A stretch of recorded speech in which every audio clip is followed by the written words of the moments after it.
our first story, Behind Mansion Walls. A happy family destroyed by greed.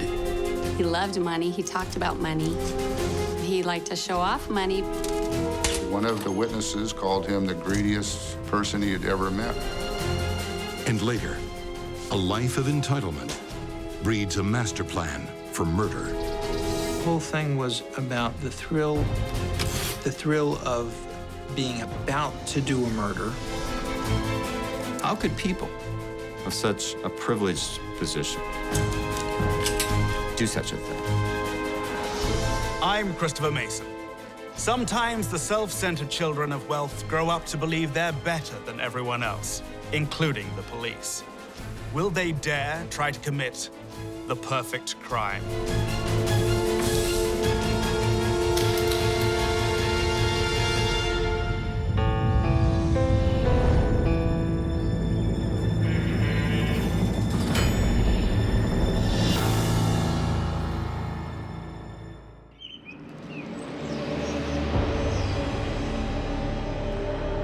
Fresno, California, 2 days after Easter Sunday, 1992. Homicide detective John Sousa is called to a bloody crime scene. He's stepping into a complex dance with a killer that will consume his life for the next 3 years. Come on, we'll do it. We looked into the kitchen area, and we seen a young lady laying face down. Then it appeared that she had been shot in the back of the head. She's quickly identified as Tiffany Ewell, a 24-year-old college student. Her father lies nearby. The next victim was Dale Ewell. He was lying in the hallway, face down, and also with one gunshot wound to the back of the head. And further down the hall, Tiffany's mother, Glee. Glee Ewell was shot 4 times. Twice in the back, 1 in the heart and 1 in the face. She was on her back.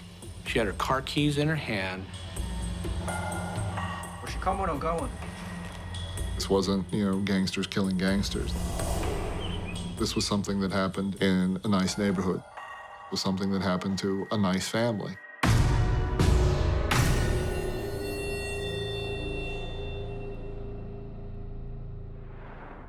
Even surrounded by affluence, a family can be snuffed out in the safety of their own home. At first glance, this appears to be the work of someone less fortunate, plundering the wealthy. A robbery gone wrong. Back in the 60s, if you had money in Fresno, you built a big house in the Sunnyside neighborhood. It's discreet and established, but not at all pretentious. Just the way Dale Ewell likes it. Dale was a very private person. The area, actually, what they lived in was the kind of the older, influential area, but they didn't flaunt their wealth at all. Dale is an ex-Air Force pilot who makes his millions selling small aircraft. He was a good salesman, and he got very rich doing it. He built that business up very well. He expands into real estate, buying up hundreds of acres of farmland. There's even change left over for a beach house at Pajaro Dunes in Monterey, California. He made a lot of money. He's a hard-working guy and respected for that. I guess they always say he was a hard-nosed businessman, but honest. Dale Ewell's dream is to build a fortune so his children don't have to work as hard as he did. His wife, Glee, supports him all the way. She's the model spouse, throwing herself into charity work. Glee was very socially conscious. She was involved in a lot of charities, did a lot of that kind of charity work around Fresno. Popular woman. She took care of her friends, saw to the sick and the needy. Was considered to be a wonderful friend. For Detective John Sousa, One lap of the Ewells' house has him asking questions. Is all this really the work of a burglar? Or is it just meant to look that way? I've been to a lot of burglary scenes. This has been ransacked. It was just a ransack, not a burglary. This wasn't a burglary. It was staged to look like a burglary. A family photo holds a vital clue. Dale and Glee Ewell had 2 children. Tiffany is lying dead in the hallway. So where on earth is her younger brother, Dana? It was the whole family except for Dana, the only son, who wasn't there. Dana Ewell is missing. Is he a hostage or a victim? While police search for him, forensic examiners piece together what happened on that fateful Easter Sunday. The investigation revealed that Tiffany got shot first. Glee heard her falling to the ground, came to that direction, seen the perpetrator, and took off running.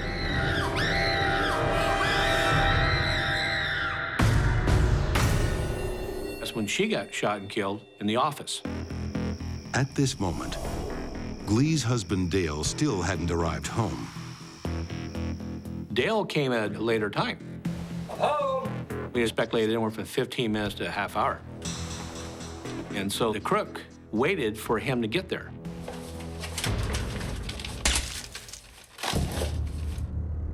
Startled cat burglars don't wait quietly for another person to come home. Hitmen do. This had been an execution. This was premeditated. This had been designed. Someone wanted Dale Ewell dead. Dale Ewell had an unpleasant reputation as a businessman. People were often unhappy after they did business with Dale. He got the better end of almost all the deals he was in. And he might have made somebody angry enough to want to hurt him. 20 years before, he upset a local mafia figure in a business deal. It's not normal for them to kill women and children unless they're doing what they call a root pull. And a root pull is when everyone gets killed. A root pull is a possibility. But what about the missing son, Dana Ewell? Dana is the odd one out in the Ewell family. While his father plays down his millions, Dana plays them up. Dana liked being rich. Dana liked being popular. He fancied money. That's what he lived for, is wealth and the power and fame that come with it. A student at Santa Clara University, Dana is known on campus for his luxury cars and imported suits. Dana carried a briefcase to his classes in college. A nice leather, completely inappropriate briefcase, as everybody else is in sweatshirts and shorts. He wore button-down shirts, Dockers, and carried his briefcase. So where was Dana while his family was getting shot?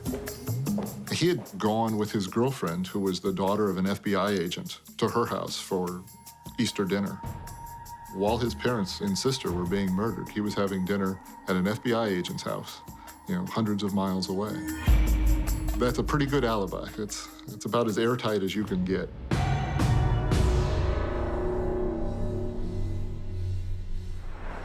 Dana Ewell seems strangely unaffected by the murder of his parents and sister. He says he can't think of anyone who would want them dead. But in the Ewells' blood-stained home, detectives begin to discover that the devil is in the details. Alarm had been disengaged or was off.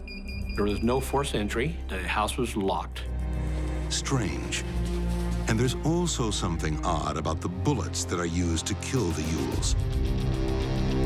The thing they noticed quickly was these bullets had deep gouges down the sides.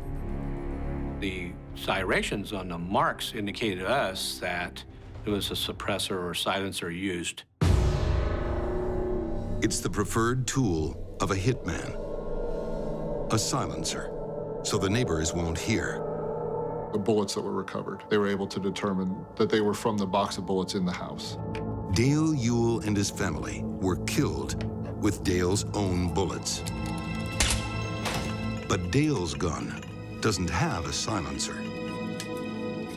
So that means someone came with a gun with a silencer and appeared to maybe use the bullets from the family to kill them with. You don't bring a gun to a gunfight or execution with no bullets in it, unless you know there's bullets there to get. And the execution theory begs one more question. Someone was here waiting for them, the family, to show up. So how did they know when they were going to show up, unless they had inside information?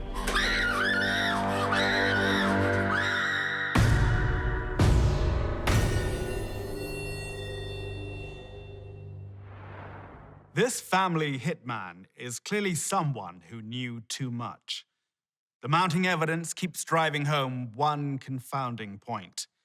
It's an inside job. But who could be the insider? We went transparent, went this white. And it says, "Oh," and closed the door.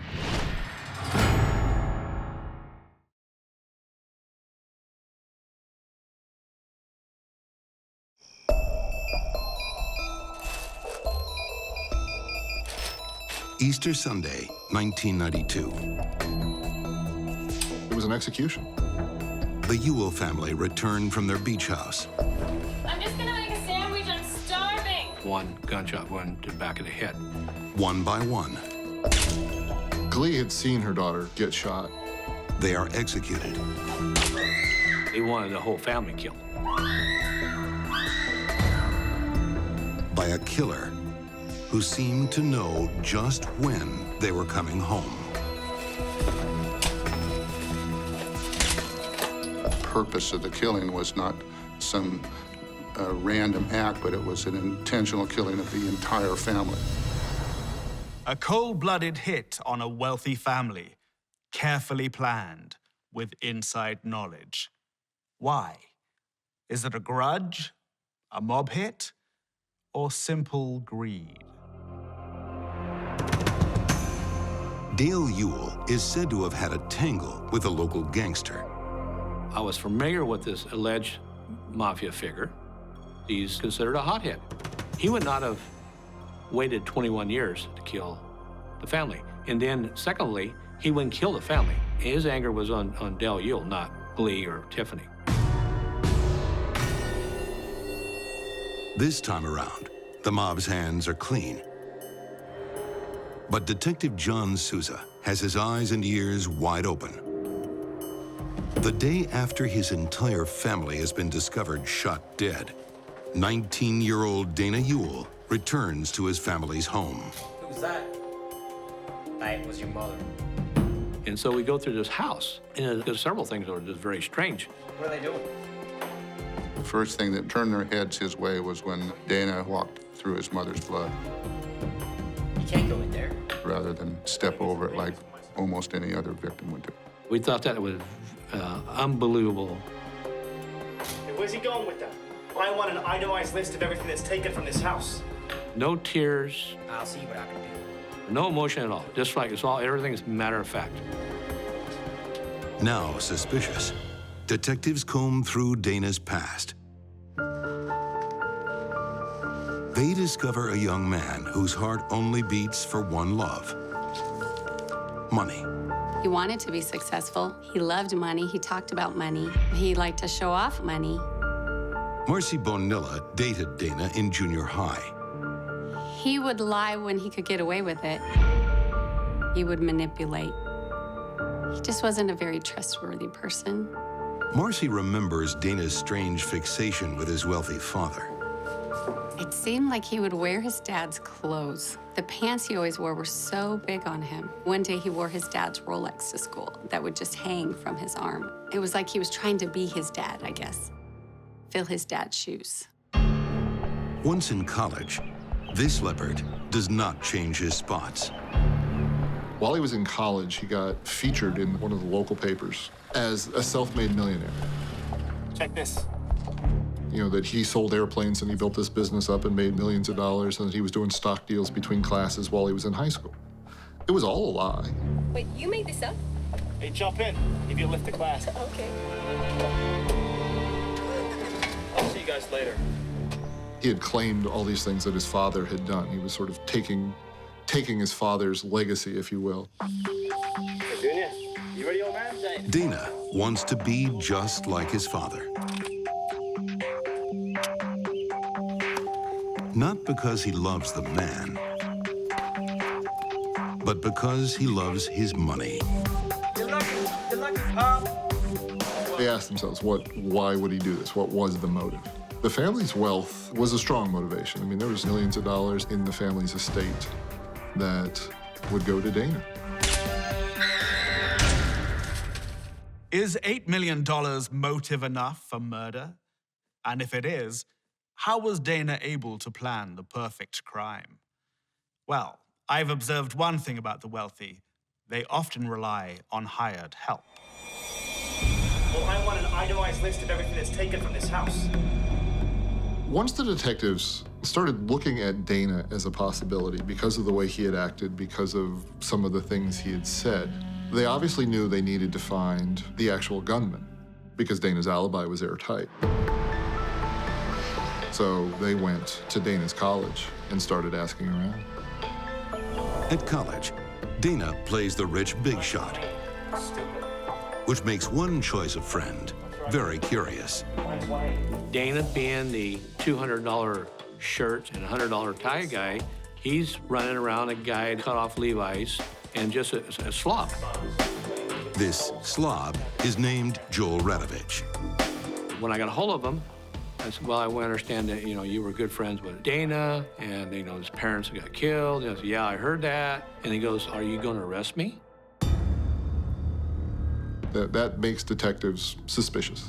So then they started looking at how can we connect Dana to Joel, Joel to the murder.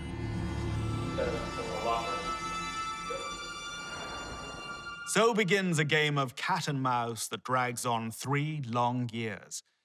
Dana Ewell hadn't counted on a determined detective who just will not go away.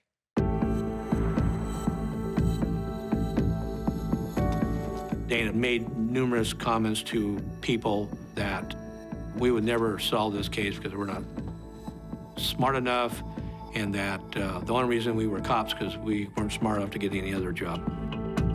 If John Sousa wasn't already as motivated a detective as ever lived, them dishing him ramped it up. He was more determined than before to see this to its conclusion.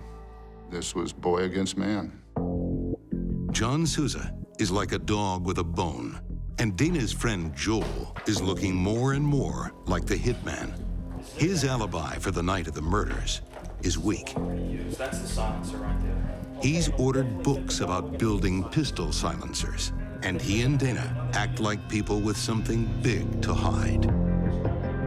Dana was a person that you couldn't follow because he was looking at the mirror all the time. They were communicating in ways that drug dealers did back in the early 90s. They both had pagers, and they would page each other, then go to a payphone and call back.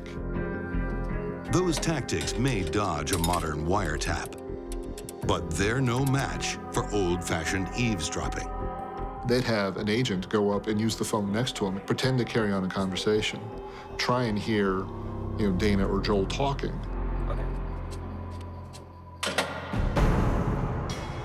Finally, a breakthrough. Detectives discover that unemployed Joel has spent over $30,000 on flying lessons. Dana was paying for them, and that was a significant amount of money, and we needed a money connection. Is this payment for murder? It's time to turn the screws. They told Dana they believed Joel had done it. They wanted to see Dana's reaction. And he went transparent, went just white. And it says, oh, and closed the door. It isn't long before Dana and Joel hit the payphones again. As Joel starts his call, an undercover cop listens in. I'm starting to worry about this a little bit. Now they're starting to talk about the murder. I need to know if I can get charged in this whole three-shirt deal. Don't you talk to anybody. We obviously conclude that being the three bodies. Just lay low. There's one missing piece in this puzzle, Just calm down, all right? the murder weapon. Paranoid. Over time, the detectives found other people in Joel's circle of friends. Detectives discover that Joel Radovich had an illegal lockpick sent to a friend's house. They wonder what other illegal connections Joel has with his friend. I felt if he was shown that we had an arrest warrant for 3 counts of murder, he would come clean. Has Joel's friend owned a gun before? He has. A 9mm pistol, just like the one that was used on the Ewells. He sold it to Joel Radovich, and after the murder, Joel gave him a confession.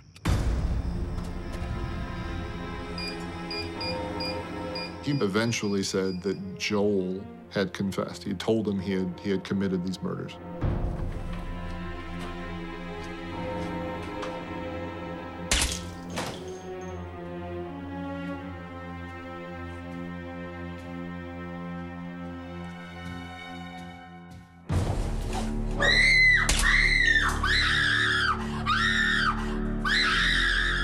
We retrieved the barrel, cleaned it up, and shot it, and positively identified it as a murder weapon.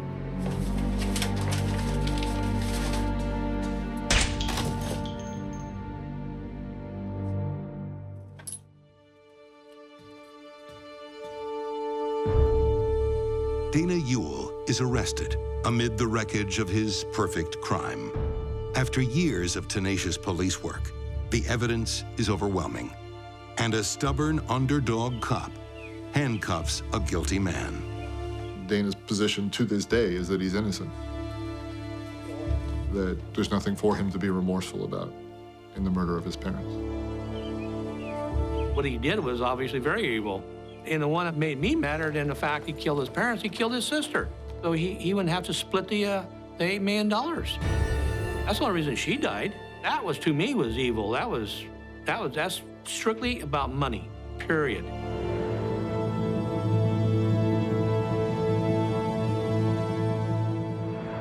It was the height of arrogance. I'm smarter than those working-class cops. I'm Dana Ewell. Catch me if you can. But he was a rich little boy playing a man's game. Now Dana and Joel are serving life sentences with no parole.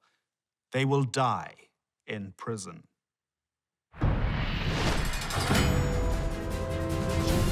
Up next, behind mansion walls, it was just a horrific murder.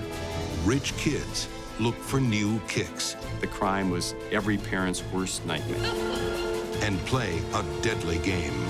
I think they principally did it for thrills.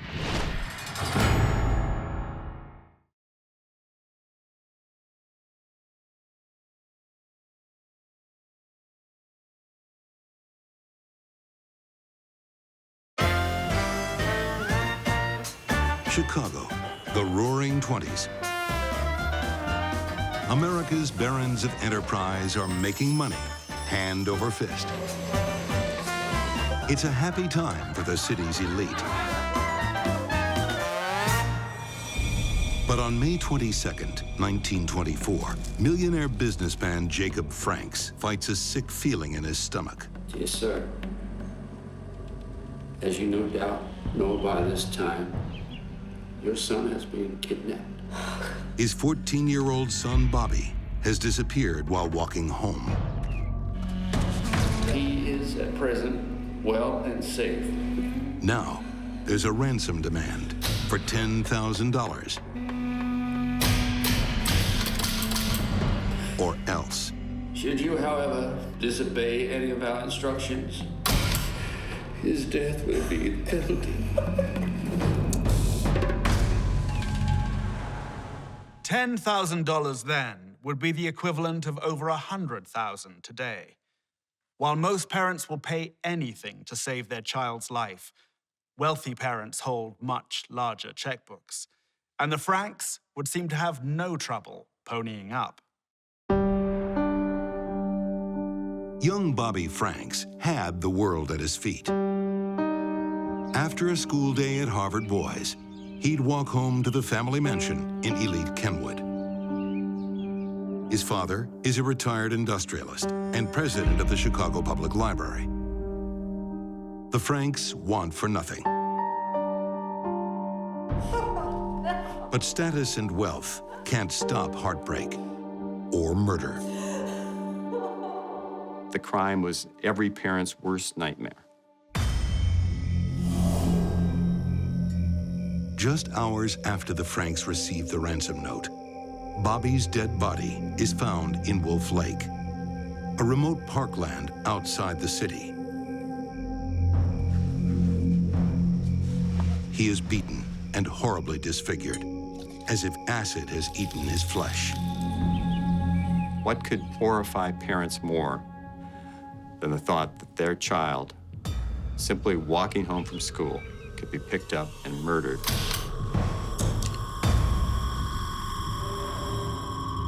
The Franks are devastated and confused. First, the ransom note. Then, before they have a chance to respond, their son turns up dead. To investigators, it just doesn't add up. Why would a kidnapper kill a hostage before they get their hands on the money? Who could possibly be behind this? There is one clue at the murder scene, a pair of eyeglasses. They don't belong to the boy, so whose are they?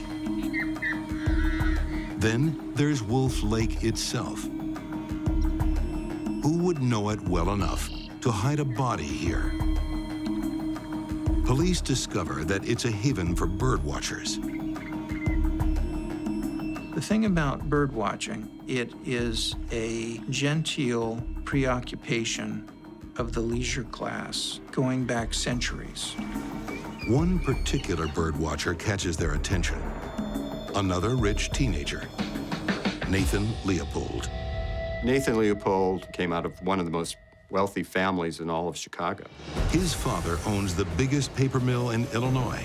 At 19, Nathan is heir to a grand fortune. So the last thing he needs is ransom money. But rich victims demand quick justice. So police explore all avenues, no matter how unlikely. They interview the wealthy heir. But on the 21st, I was with Richard Loeb and a couple of girls. We went for a country drive. As expected, Leopold has a convincing alibi for the day of the murder. Like so many rich kids, he was wooing girls in his flashy car. The girls were strangers, he tells police.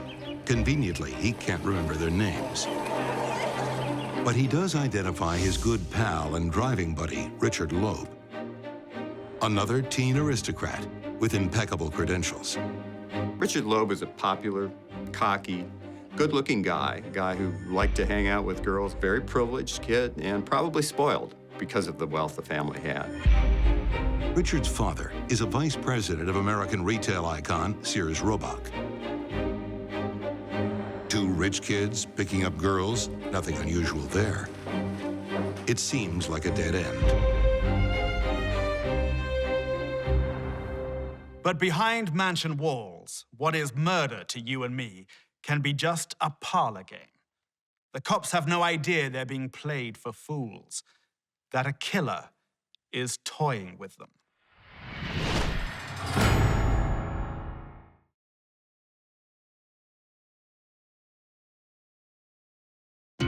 In 1920 Chicago, gangsters aren't the only residents with a taste for murder. They bludgeoned to death the 14-year-old Bobby Franks. They take out hydrochloric acid and pour it over Bobby Franks in the hopes of disguising the body. It was just a horrific murder.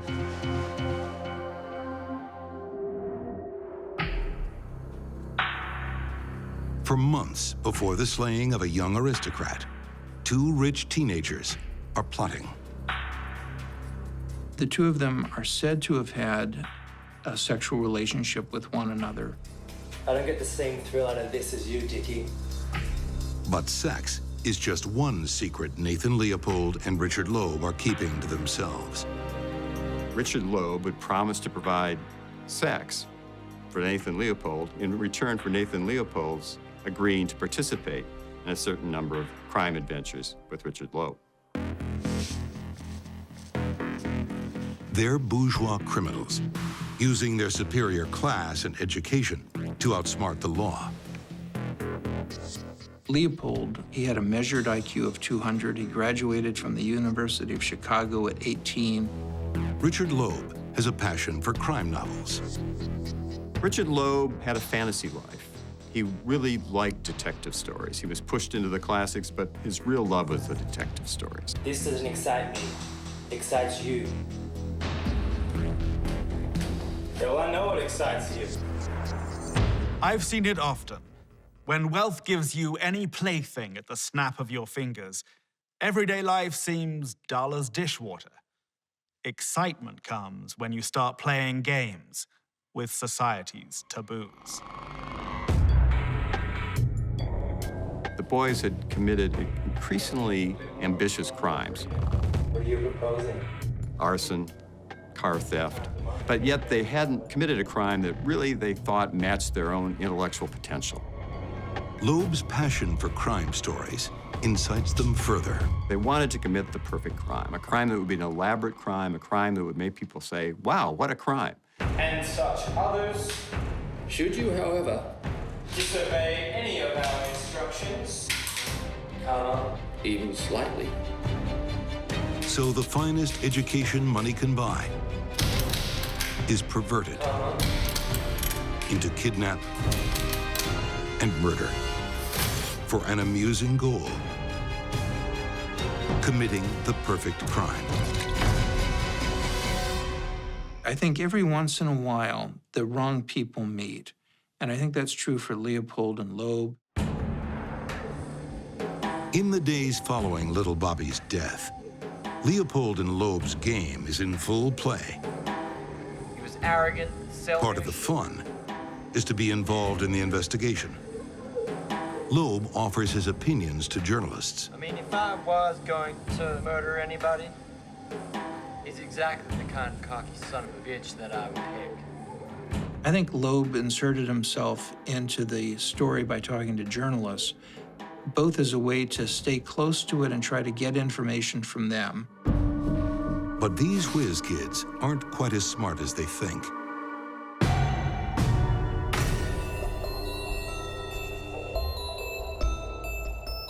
First, the body is found before they have a chance to collect the ransom. The boys were convinced that it would take weeks to find the body. It will have deteriorated to the point where identification would be very difficult. As it turns out, however, the body is found the very next morning.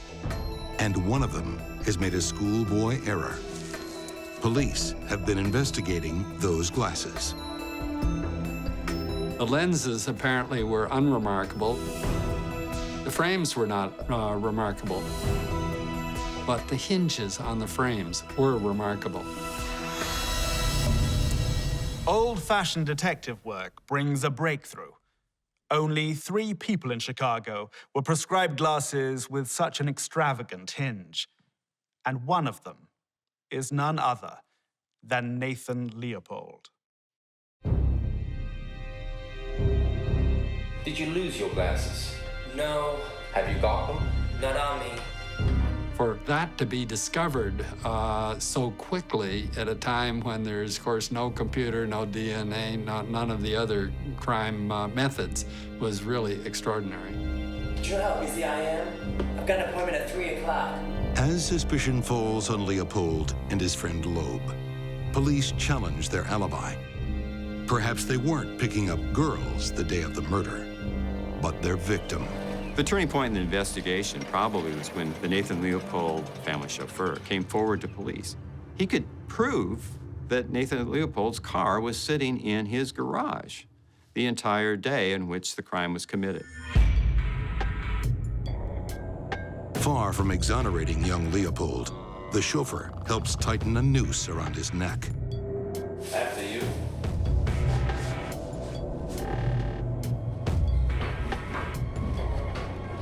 Nathan Leopold and Richard Loeb were telling investigators that they were picking up girls in Nathan Leopold's car cannot be true. They were lying. Their alibi is not accurate.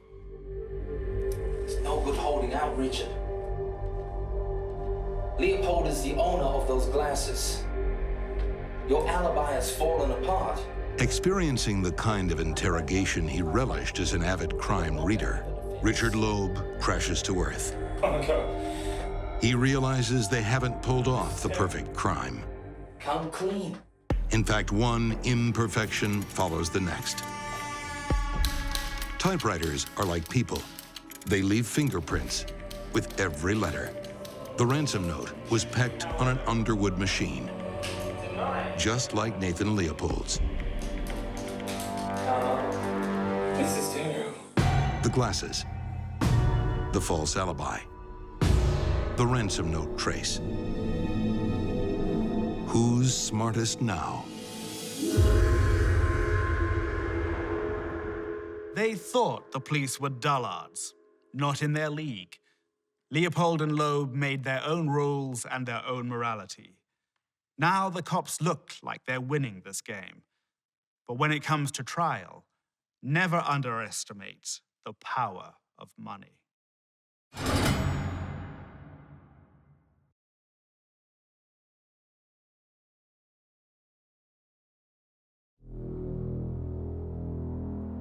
Before the term thrill kill is coined, there's Leopold and Loeb. Two wealthy teenagers who want to commit the perfect crime for fun. But they miscalculate so badly, they're arrested within days. This is out of control. Do you even know who I am? And now, they're spilling their sordid story. Okay, I'll tell you all. Nathan Leopold and Richard Loeb don't just settle for hunting fox, quail, or pheasant like their wealthy friends. These two young men, heirs to millions of dollars, hunt an innocent child.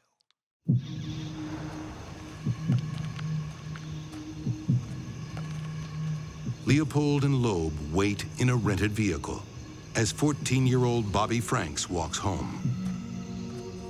The victim was chosen somewhat randomly. They circled around, looked for people coming out of the Harvard School for Boys, and Bobby Franks was in the wrong place at the wrong time.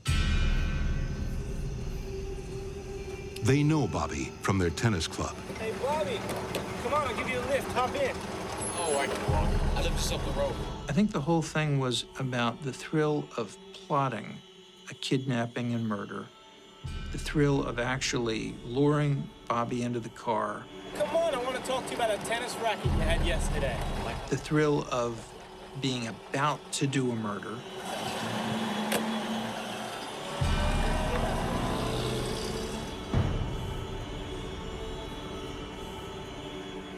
Once Bobby Franks is in the car, it's not long before the chisel comes out. Richard Loeb leans over that front seat and begins bashing the skull of young Bobby Franks. Come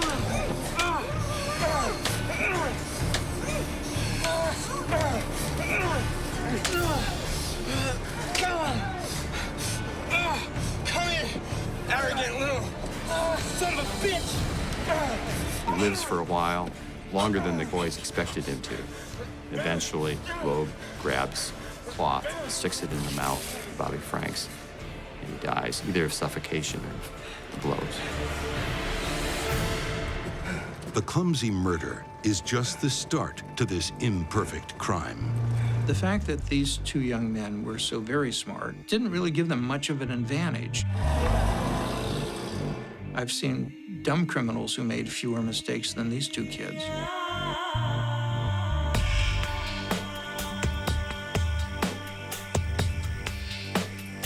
They drag the body out of the car, bring it over to a drainage ditch. Nathan Leopold has to take off his jacket, which happens to have a pair of glasses in it at that time.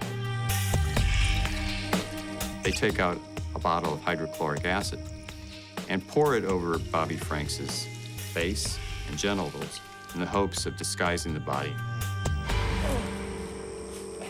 Hey, me, son of a bitch.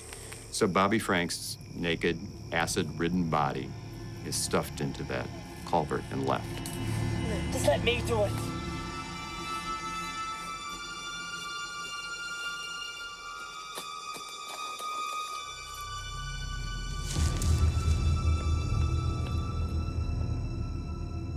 They wanted Chicago to recognize that the perfect crime had been committed, and they wanted to sit back and watch as people tried to figure out how this crime was committed and who committed it. They wanted to sit back and laugh at the futility of the investigators.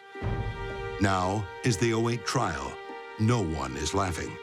They've completely tarnished the reputation of Chicago's elite. The city is horrified.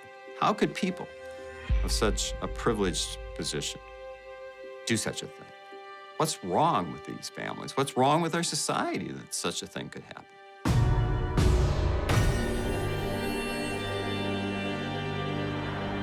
Were these children of the rich so depraved they could resort to murder for entertainment? People are horrified. They demand justice, the death penalty. In Chicago, it is deemed the trial of the century. The boys have the best defense money can buy. The famous attorney, Clarence Darrow.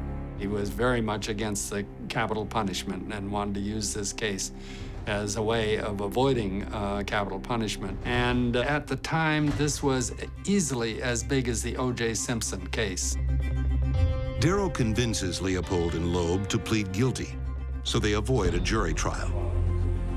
Next, he tries to convince the judge to spare their lives. And I'm damned if I'm gonna let it happen now. He views crime as always having a cause, and that cause is always rooted in the environment in which that criminal grows up. He blamed their wealth, he blamed their idleness, he blamed detective stories, he blamed anyone but the boys themselves. The innovative defense doesn't work. Convicted of murder, the pair's lives are spared, but only because the judge thinks it useful to study the killers. Sentenced to life plus 99 years, Leopold and Loeb are sent to the same prison and continue their relationship until Loeb is slashed to death by another inmate.